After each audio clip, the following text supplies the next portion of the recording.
New this morning, China again denying President Trump's claims that he and Xi Jinping have talked on the phone. China now saying that there have been no talks between the two on tariffs. I'm going to play for you what the Treasury Secretary said just yesterday, explaining. Let me play this for you. In game theory, it's called strategic uncertainty. So you're not going to tell the person on the other side of the negotiation where you're going to end up. And nobody's better at creating this leverage than President Trump. He's shown the high tariffs, and here's the stick. This is where the tariffs can go, and the carrot is come to us, take off your tariffs, take off your non-tariff trade barriers, stop manipulating your currency, stop subsidizing labor and capital, and then we can talk. So the Treasury Secretary is saying that uncertainty is strategy and part of this game, and caught in the middle of that strategic uncertainty are American businesses.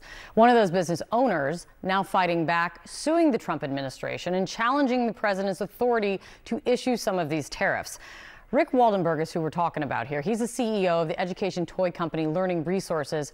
He says the trade war with China could be catastrophic, will be catastrophic for his business. Rick Waldenberg joins me right now. Rick, thank you so much. I'm going to get to the lawsuit in just a second, but just set the table for me. How hard are you being hit by this trade war? Give me an example of what tariffs, especially what's been imposed on goods coming from China, means for you. Well, we've been hammered tremendously, and it all started on April 2nd. We tried to stop shipments to the U.S., and we were unable to stop 19 shipments. Those shipments last year, if we'd brought them in, would have produced about $15,000 in duties and tariffs. I estimate the amount, if we cleared everything that was shipped by mistake, because we got there one day too late, is over $1 million. It's not affordable. It's going to cause tremendous problems under lines of credit. And it's sent our company kind of into a form of chaos.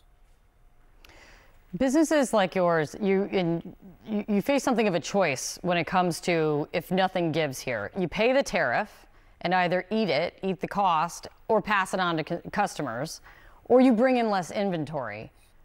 Which is it? What is your calculation? Which is it for you? Well, we really can't afford to pay the tariff at the end.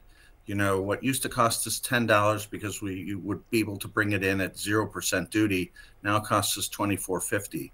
In no fantastical world do I have a markup like that in the most competitive consumer market in the world. This is the most competitive market, so it's just not possible. So we've just stopped.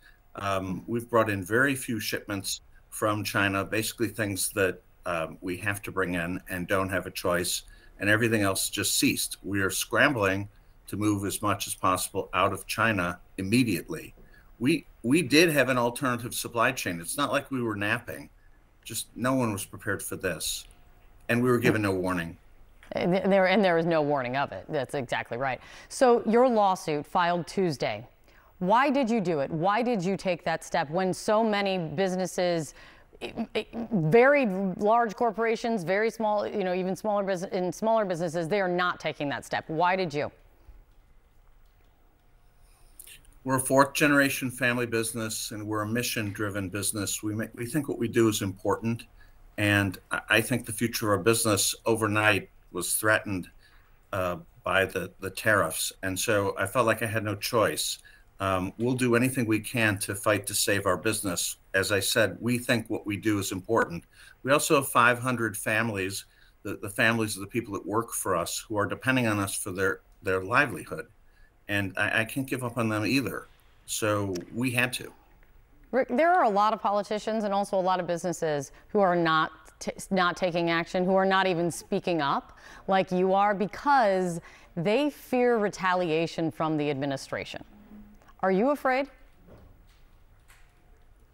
As I said, I think the end is near. So, what am I more afraid of? I'm more afraid of doing nothing. Honestly, I think the emperor has no clothes here.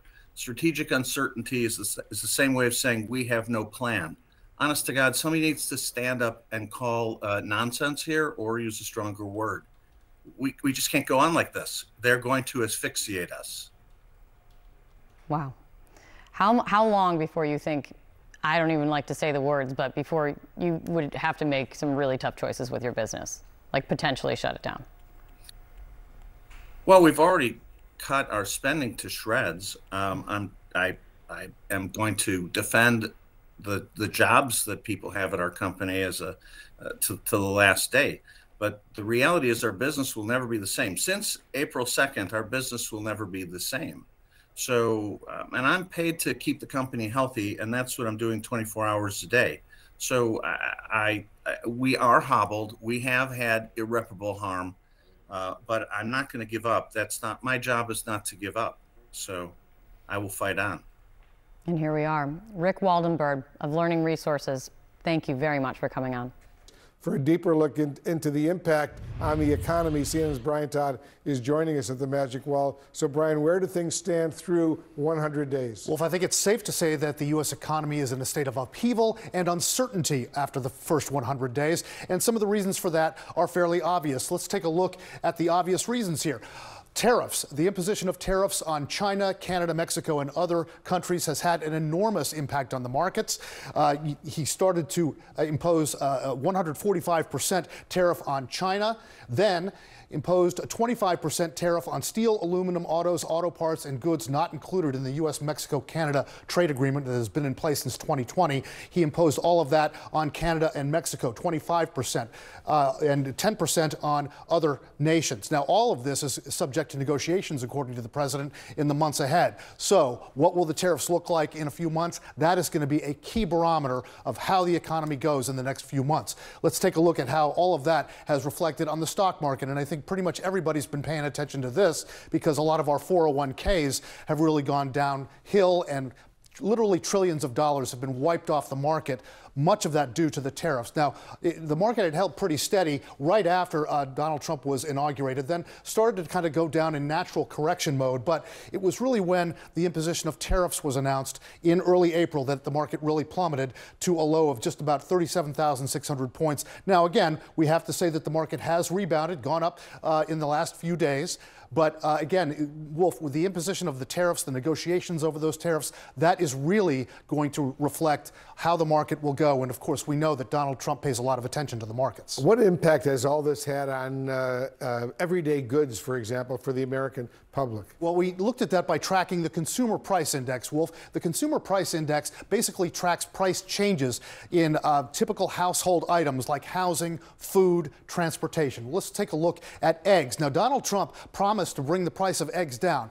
Just a quick reminder here, egg prices spiked in November and December because of an outbreak of avian flu and the demand over the holidays. So from January to March, egg prices have gone up to about a little over $6 per dozen. Now, what we can tell you is that wholesale egg prices have started to come down, but the consumer's not going to see that for a little while. The wholesale prices have come down because demand has decreased, and they've kind of gotten a handle on the avian flu at least a little bit. So egg prices could be coming down. Again, that's not something a president can have a lot of control over. It was the avian flu and the demand falling as a result of that. Now, let's quickly look at gas prices. Gas prices did spike after Donald Trump was inaugurated to a high of just under $3.40 a gallon in February, and have started to come down, Wolf. So again, that is not something that a president can necessarily control, but we're going to see where the gas prices go. How are Americans, Brian, feeling about all of this? Well, you want to look at consumer sentiment here. Consumer sentiment is basically a measure of people's optimism about the general state of the economy. And this is a real reflection here. Look, in January, it was a little under negative. It was already in the negatives at negative 10%. But look at how far it's gone down to a little negative past 30%, almost down to 35%. People not feeling great about the economy. Wolf. Brian Todd, thank you very, very much.